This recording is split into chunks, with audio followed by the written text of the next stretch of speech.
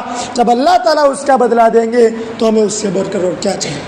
یہ روزے کی فضیلت۔ نمبر 2، جب انسان روزہ رکھتا ہے کل قیامت کا دن ہوگا، نفسی نفسی کا عالم ہوگا، ہر نبی اپنے بارے میں سوچتا ہوگا، ہر انسان کو اپنی پڑی ہوگی میرا کیا ہوگا، میرا کیا ہوگا۔ جس انسان نے دنیا کے اندر روزے رکھے ہوں گے وہاں پر اللہ کے سامنے روزہ اللہ کے پاس جا کر کہے گا، اے اللہ اس بندے نے میرے حکم کو پورا کیا ہے، اس بندے نے کھانے پینے اور جنا سے رکا ہے، گناہوں سے بچا ہے، میری سفارش قبول کر لیجئے۔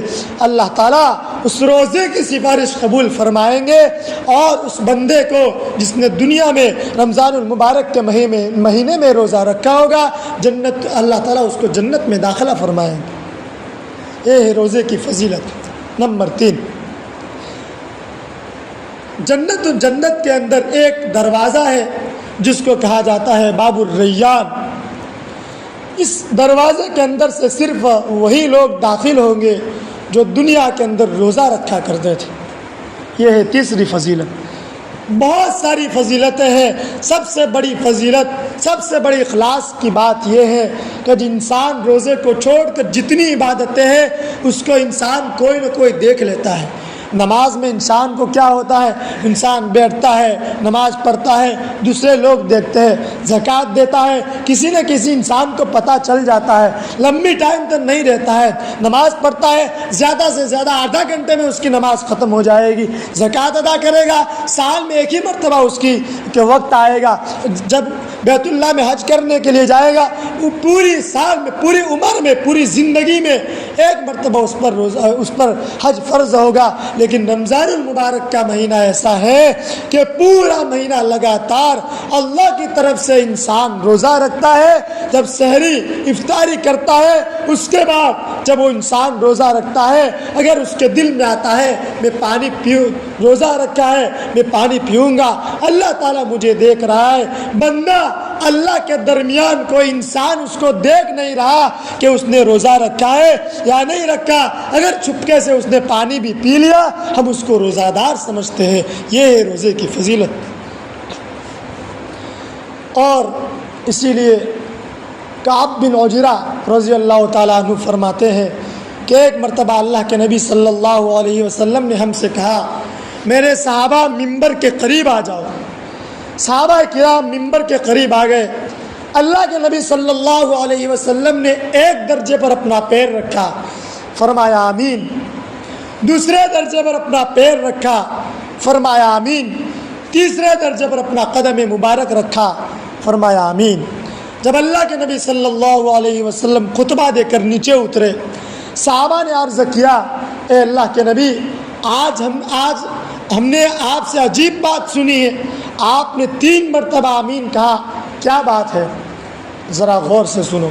اللہ کے نبی صلی اللہ علیہ وسلم نے فرمایا، جبرائیل علیہ السلام ابھی میرے پاس آئے تھے۔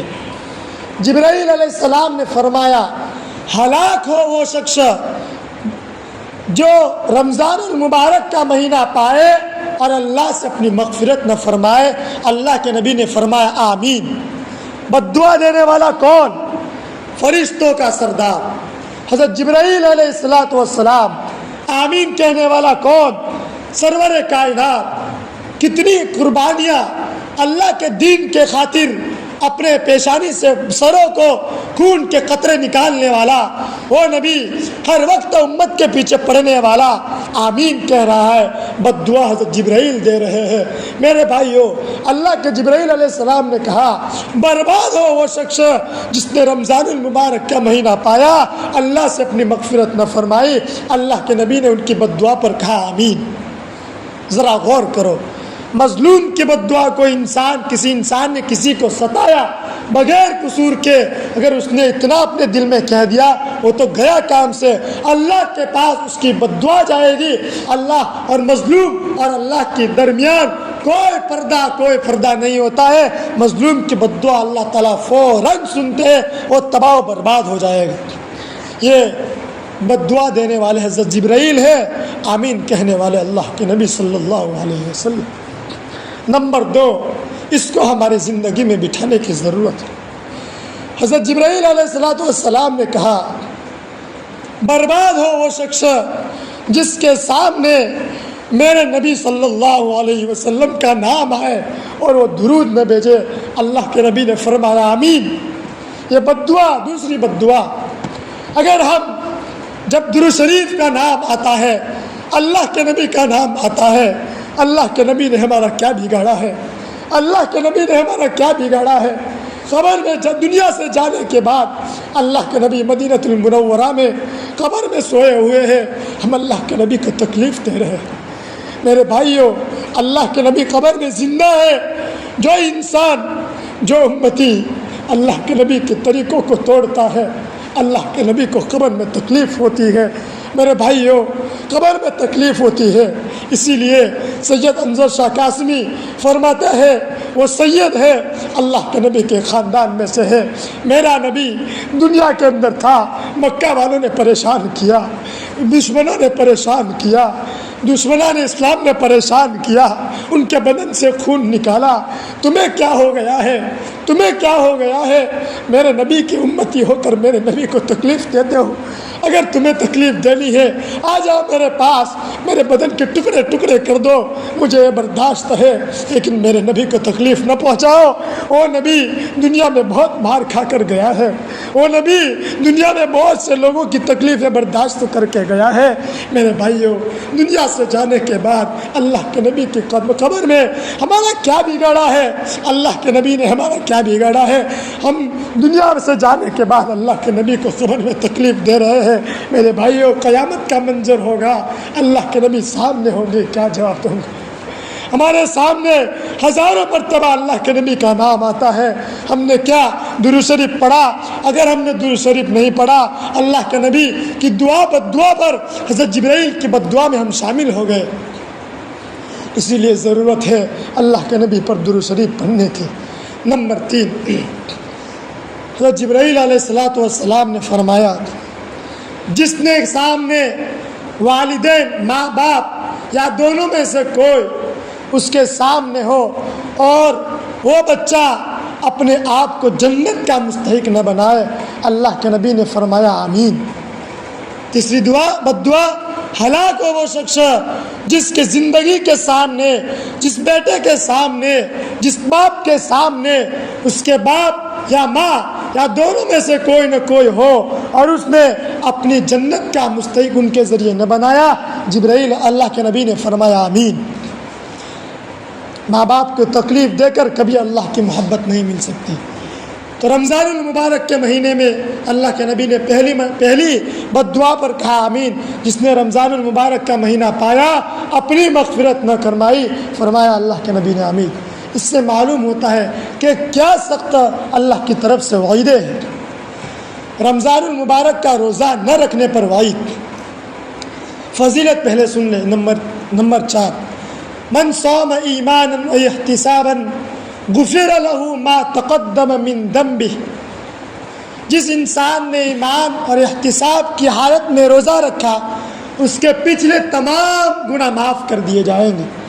اب ایمان تو ہے کہ اللہ تعالیٰ پر یقین رکھنا، احتساب کیا ہے کہ بھئی روزہ صرف اللہ تعالیٰ کو راضی کرنے کے لیے رکھنا، یہ ہے کہ احتساب۔ تو اس کے پچھلے جتنے بھی اس نے گناہ کیے ہوں گے، سارے کے سارے گناہ معاف ہو جائیں گے۔ اور جس انسان نے رمضان المبارک میں نفلی تراویح یعنی تراویح پڑھی، اللہ کے سامنے رات کو کھڑا رہا، اس کے بھی سارے پچھلے گناہ معاف کر دیے جائیں گے۔ یہ ہے روزوں کی فضیلت، روزہ نہ رکھنے پر وعید۔ نمبر 1، جو انسان جان بوجھ کر روزہ قضا کر دیتا ہے۔ نماز کے بارے میں مسئلہ یہ ہے، ایک نماز قضا ہو گئی، آپ کو ایک ہی نماز کی قضا کرنی پڑے گی۔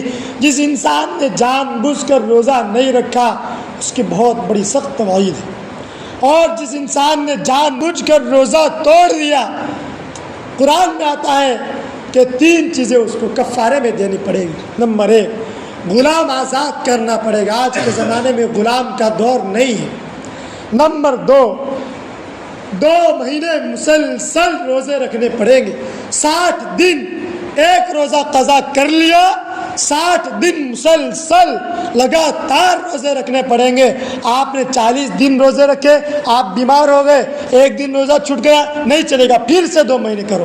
آپ نے 59 دن 50 اور 9 دن، ایک دن صرف باقی تھا، آپ نے روزے رکھے، 60ویں دن آپ بیمار ہو گئے، آپ نے روزہ توڑ دیا، پھر سے 2 مہینے پھر سے روزے رکھو. اتنی بڑی سخت وعید ہے اللہ کی طرف سے حدیث میں. کہ دوسری بات یہ ہے، جو انسان روزہ ایک چھوٹ گیا، دنیا کے اندر ایک نماز چھوٹ جاتی ہے، اس کی قضا ایک کرنی پڑتی ہے، اس کا ثواب مل جائے گا.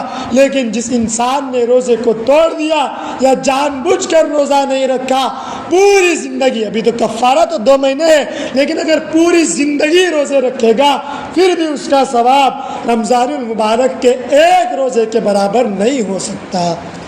چاہے پوری زندگی روزے رکھ لے، لیکن رمضان المبارک کے ایک روزے کے برابر نہیں ہو سکتا. پہلے زمانہ تھا، ہمارے ہندو بھائی ہمارے مسلمانوں کے روزے کو دیکھ کر اسلام قبول کر لیتے تھے. جہاز کا کپتان تھا، گرمی کا سرد بہت موسم چل رہا تھا، بہت سخت گرمی چل رہی تھی. ایسے زمانے کے اندر کچھ لوگ جہاز کے اندر سے سامان نکالنے کے لیے آئے. دھوپ میں بیچارے کام کر رہے ہیں، جہاز کے اندر سے سامان نکال کر باہر پھینک رہے ہیں، جہاز خالی کر رہے ہیں. جہاز کا جو کپتان تھا وہ مسلمان ہو گیا.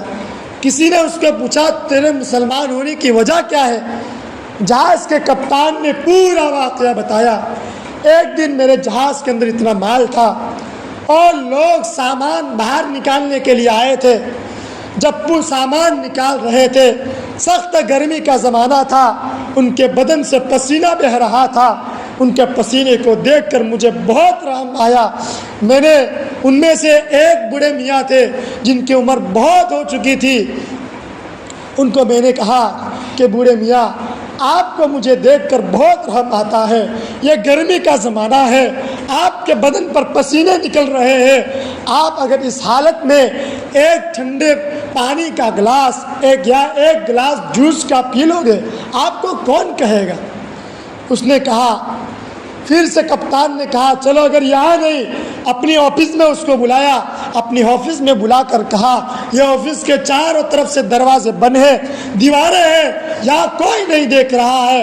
اگر آپ ایک گلاس ٹھنڈا جوس کا پی لو گے یا ٹھنڈے پانی کا پی لو گے، آپ کو کون دیکھے گا؟ آپ کو کون دیکھنے والا ہے؟ یاد رکھو.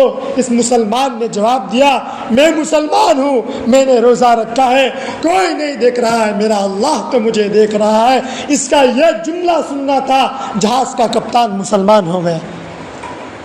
یہ ہے واقعات. آج کے زمانے میں ہمارے روزوں کی کیا حالت ہے اور پہلے کے زمانوں میں کیا حالت تھی. آج کے زمانے میں تو جب مسلمان روزہ نہیں رکھتا، ہمارے ہندو بھائی بھی کہتے ہیں رمضان المبارک کا مہینہ چل رہا ہے، تمہارا سب نے روزہ رکھا ہے، آپ کیوں روزہ نہیں رکھا؟ ہم نے کان سے سنا، ہمارے ہندو بھائی ہمارے بارے میں کہہ رہے ہیں. میرے بھائیو، رمضان المبارک کا مہینہ جو ہے بہت اہم مہینہ. یہ موضوع بہت وسیع ہے لیکن ابھی اتنا سارا وقت نہیں ہے. یہ رمضان المبارک کا مہینہ اللہ تعالیٰ نے ہمیں دیا ہے. اس مہینے کے اندر انسان کو اللہ تعالیٰ کی طرف متوجہ ہونا ہے، ہر وقت اللہ کے سامنے رونا ہے، اللہ کے سامنے گڑ گڑانا ہے، اپنی تکلیفوں کو اللہ کے سامنے بیان کرنا ہے، اپنے دکھڑے کو اللہ کے سامنے سنانا ہے. میں نے کہا ہمیں آنکھوں کا، کان کا، ناک کا، پورے بدن کا روزہ رکھنا ہے. ہماری آنکھوں کا تو کیا کہنا، بد نظری، بلکہ ہمارے کپڑوں کا بھی ہمیں روزہ رکھنا ہے. ہمارا پاجامہ کیا ٹکنوں سے نیچا ہے یا اوپر ہے؟ حدیث ہے اس کے بارے میں، جس آدمی کا پاجامہ اس کے ٹکنوں سے نیچا ہوگا، قیامت کا دن ہوگا، اللہ تعالیٰ اس کے سامنے رحمت کی نگاہ سے نہیں دیکھیں گے، اس کو غضب کی نگاہ سے دیکھیں گے، غصے کی نگاہ سے دیکھیں گے، رحمت کی نگاہ اس پر نہیں ڈالیں گے، اس آدمی پر جس کا پاجامہ اپنے ٹکنوں سے نیچا ہوگا. تو ہم نے گویا کہ حرام کام کے ساتھ روزہ کر رہے ہیں. اسی طرح ہمارے کان کے بھی روزہ ہو، کان سے کوئی ناجائز کام نہ سنے۔ آج کے زمانے میں کیا کیا گناہ عام ہو گئے ہیں، اسی لیے اللہ کے نبی صلی اللہ علیہ وسلم نے، بس ایک بات کر میں اپنی تخیر خدمت کرتا ہوں، اپنی بات کو ختم کر دیتا ہوں کہ اللہ کے نبی نے جامع ترمذی شریف جلد ثانی میں ایک لمبی روایت میں اس بات کو نقل کیا ہے کہ ایک وقت آئے گا کہ لوگ مال غنیمت کو اپنی ملکیت سمجھیں گے، مال غنیمت کو اپنی ملکیت سمجھیں گے اور گانا عام ہو جائے گا۔ آج وہ زمانہ ہمارے سامنے ہے کہ گانا پوری طرف سے عام ہو گیا ہے، حالانکہ ہماری مسجدیں بھی گانوں سے محفوظ نہیں رہی۔ اس سے پہلے میں نے کہا تھا ایک مسئلہ ہے، مفتی تقی صاحب عثمانی نے یہ مسئلہ لکھا ہے، اس مسئلے کو جاننا ضروری ہے۔ میں نے کتنی مرتبہ کہا، ہو سکتا ہے کچھ لوگ نئے ہو، میں نے اپنے موبائل پر رنگ ٹون، گائن کا رنگ ٹون رکھا کہ کسی آدمی نے مجھ پر فون کیا، میں کسی کام میں مشغول ہوں، فون نہیں اٹھا سکتا ہوں، میرے پاس کتنا لوگ بیٹھے ہوئے ہیں، بہت سارے لوگ بیٹھے ہوئے ہیں، یہ کالر ٹون پر گائن بج رہا ہے، یہ سب لوگ گانا سن رہے ہیں، میں نے اس کا فون نہیں اٹھایا۔ جتنی دیر ان لوگوں نے گانا سنا ہے ان کا گناہ بھی رنگ ٹون پر گانا رکھنے والے کے نامہ اعمال میں لکھا جائے گا۔ یہ مسئلہ ہے۔ مفتی تقی صاحب عثمانی نے، شیخ الاسلام جن کا لقب ہے، مفتی تقی صاحب عثمانی نے یہ مسئلہ لکھا ہے۔ تو میں کہہ رہا تھا گانا عام ہو جائے گا، اسی لیے تو اللہ کے نبی نے فرمایا کہ آج کا زمانہ ہے، ہمیں سوچنے کی ضرورت ہے۔ ہمارے زمانے میں ہمارا بھائی ہے، ہمارا بیٹا ہے، اس کی اچھی تربیت کرنی ہے۔ اور آج کا زمانہ ایسا ہے کہ باپ کے ڈر سے اپنا بیٹا، اپنا بھائی کمبل اوڑھ کر پوری رات موبائل میں ناجائز چیزیں دیکھتا ہے۔ ماں سمجھتی ہے میرا بیٹا سو گیا، بیوی سمجھتی ہے میرا شوہر سو گیا، بھائی سمجھتا ہے میرا بھائی سو گیا، سب لوگ یہ سمجھتے ہیں یہ سو گیا، لیکن اس نے تو آدھی رات تک، کئی وقت تک اس نے موبائل میں ناجائز چیزیں دیکھی ہے۔ مولانا یوسف صاحب لدھیانوی فرماتے ہیں جب فجر کی نماز کے لیے چلتا ہے، اللہ کا فضل ہے، اللہ کا کرم ہے، اللہ کا احسان ہے کہ اللہ نے اس کے چہرے کو کالا نہیں بنایا، ورنہ خدا کی قسم اللہ اس کو سور بنا دیتا۔ مولانا یوسف صاحب لدھیانوی کی بات ہے۔ کہنے کا مطلب یہ ہے کہ میرے بھائیوں، یہ رمضان المبارک کا موضوع بہت بڑا ہے، ابھی اتنا سارا وقت نہیں ہے۔ رمضان المبارک کا مہینہ ہمارے سامنے آ رہا ہے۔ یہ کتاب میں اس لیے لایا تھا کہ اس میں کیسی حدیثیں ہیں، اللہ کے نبی نے اس میں کیا فرمایا۔ انشاءاللہ تھوڑی بات انشاءاللہ کرتے رہیں گے۔ اللہ تعالیٰ کہنے سننے سے زیادہ عمل کی توفیق عطا فرمائے۔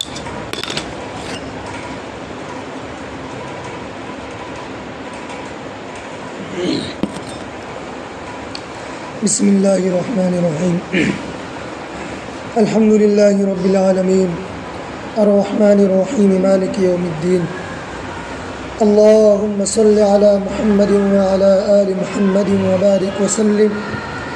ربنا ظلمنا انفسنا وإن لم تغفر لنا وترحمنا لنكونن من الخاسرین۔ اللهم اغفر لنا وللمؤمنين والمؤمنات والمسلمين والمسلمات يوم يقوم الحساب۔ اللهم اصلح لنا شأننا كله ولا تكلنا إلى أنفسنا طرفة عين۔ اللهم اغفر لحينا وميتنا وشاهدنا وغائبنا وصغيرنا وكبيرنا وذكرنا وأنثانا۔ اللهم من أحييته منا فأحيه على الإسلام ومن توفيته منا فتوفه على الإيمان۔ اے اللہ، ہم آپ کے گھر میں بھکاری بن کے آئے، بھیک مانگنے کے لیے آئے ہیں۔ اے اللہ، آپ کے علاوہ ہمارا کون ہے جو ہماری سنے گا؟ اے اللہ، آپ کے سامنے بھکاری بن کر آئے ہیں، ہماری بھیکوں کو قبول فرما دیجیے، ہمارے گناہوں کو معاف فرما دیجیے۔ اے اللہ، بدن کا روح بدن کا ہر بال، بدن کا ہر عضو گناہوں میں ڈوب چکا ہے۔ گناہ کرتے کرتے اے اللہ، گناہ کرتے کرتے گناہ کے سمندر میں ڈوب چکے ہیں۔ اے اللہ، رحمت کی رسی ڈال کر ہمیں نکال لیجیے، گناہوں سے بچنے کی توفیق دے دیجیے۔ اے اللہ، نیک کام کرنے کی توفیق دے دیجیے۔ اے اللہ، ہماری مغفرت فرما دیجیے۔ 5 وقت نماز جماعت کے ساتھ پابندی سے پوری زندگی موت تک پڑھنے کی توفیق عطا فرما دیجیے۔ ہدایت کے بعد گمراہی سے حفاظت فرما دیجیے۔ اے اللہ تقوی کے بعد اے اللہ تقوی نہ ہونے سے ہماری حفاظت فرما دیجیے۔ آپ کے سامنے رونے والا بنا دیجیے۔ اس پورے مجمع کے کاروبار میں خوب سے خوب برکت عطا فرما۔ ان میں سے جو بیمار ہے، کسی کا آپریشن کیا ہوا ہو تو کسی کی کوئی بیماری ہے، اے اللہ میرے سامنے بہت سے نہیں ہے، کئی لوگوں نے دعاؤں کا کہا ہے، اے اللہ ان سب کی بیماریوں کو ختم فرما۔ اے اللہ 3-4 آدمی ایسے ہیں جن کو کینسر کی وجہ سے کسی کو زبان میں، کسی کو رخسار پر، کسی کو گلے میں آپریشن کیا ہے۔ اے اللہ مجھے نام لینے کی ضرورت نہیں ہے، آپ جانتے ہیں۔ اے اللہ ان کی بیماری کو ختم فرما، ان کی بیماری کو ختم فرما۔ اے اللہ جو لوگ اے اللہ حج میں جانے کے لیے فارم بھر رہے ہیں، ان کا حج میں جانا آسان فرما، ان کا حج میں جانا آسان فرما۔ اے اللہ ہمیں بھی اپنے بیت اللہ میں بلا لو، ہمیں بھی حج اپنے بیت اللہ میں بلا لو۔ جن لوگوں نے بیچاروں نے محنتیں کی ہے، اپنا فارم بھرا ہے، اے اللہ ان کو حج قبول فرما، ان کو حج میں جانا قبول فرما۔ حج میں جانے کے لیے جتنی رکاوٹیں ہیں ان کو ختم فرما، اپنی طرف سے آسانیاں پیدا فرما۔ جو بے قصور جیل میں ہے رہائی نصیب فرما۔ اے اللہ ان میں پورے مجمع کے اندر جو بیمار ہے ان کو شفا نصیب فرما۔ اے اللہ جو بے نکاح ہے ان کے نکاح کا انتظام فرما۔ اے اللہ رمضان المبارک کا مہینہ آ رہا ہے، ہر سیکنڈ کو، ہر وقت کو، ہر منٹ کو ہمیں آپ کے رضا کے مطابق گزارنے کی توفیق عطا فرما۔ اے اللہ موت سے پہلے موت کی تیاری کرنے کی توفیق نصیب فرما۔ اے اللہ یہ بے وقت بارشیں ہو رہی ہے، آپ کے ناراض ہونے کی نشانی ہے۔ اے اللہ آپ ناراض ہے۔ اے اللہ میں گنہگار ہوں، میں اوپر کرسی پر بیٹھا ہوا ہوں، میرے اندر تکبر ہو سکتا ہے لیکن یہ مجمع بیٹھا ہوا ہے۔ اے اللہ کسی کے چہرے کی داڑھی سفید ہو گئی ہے، ایک جماعت ہے تیرے راستے میں چل رہی ہے، ان کی لاج رکھ لے، ان کی لاج رکھ کر اس پورے مجمع کی مغفرت فرما دے، اس پورے مجمع کی مغفرت فرما دے۔ اے اللہ ہمیں اپنی محبت سے مالا مال فرما دو۔ اے اللہ تقوی والی زندگی گزارنے کی توفیق عطا فرما دو، موت سے پہلے موت کی تیاری کرنے کی توفیق نصیب فرما دو۔ اے اللہ موت کی سختیوں سے ہماری حفاظت فرما دو۔ میرے نبی کے ہاتھ سے حوض کوثر کا پانی اس پورے مجمع کو نصیب فرما دو۔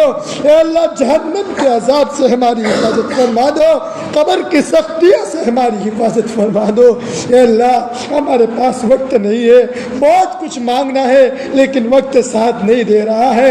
اے اللہ میرے نبی نے آج جتنی خیر کی لائن کی دعائیں مانگی ہیں، اے اللہ آج تک جتنے حاجیوں نے بیت اللہ کے اندر دعائیں مانگنی ہے، اے اللہ مانگی ہے، جتنے ولی اللہ آپ کے نیک بندوں نے آج تک دعائیں مانگی ہے، ان سب کی دعاؤں میں میرا اس پورے مجمع کا حصہ نصیب فرما۔ جن شرور برائی و فتن سے پناہ چاہیے ہم بھی پناہ مانگتے ہیں، ہمیں پناہ عطا فرما۔ ہماری دعاؤں کو نبی کریم صلی اللہ علیہ وسلم کے صدقے میں، اصحاب مدینین کے صدقے میں قبول فرما۔ ربنا تقبل منا انك انت السميع العليم وتب علينا انك انت التواب الرحيم۔ یا رب صل وسلم دائما ابدا على حبيبك خير الخلق كلهم۔ سبحان ربك رب العزة عما يصفون وسلام على المرسلين والحمد لله رب العالمين برحمتك يا رب۔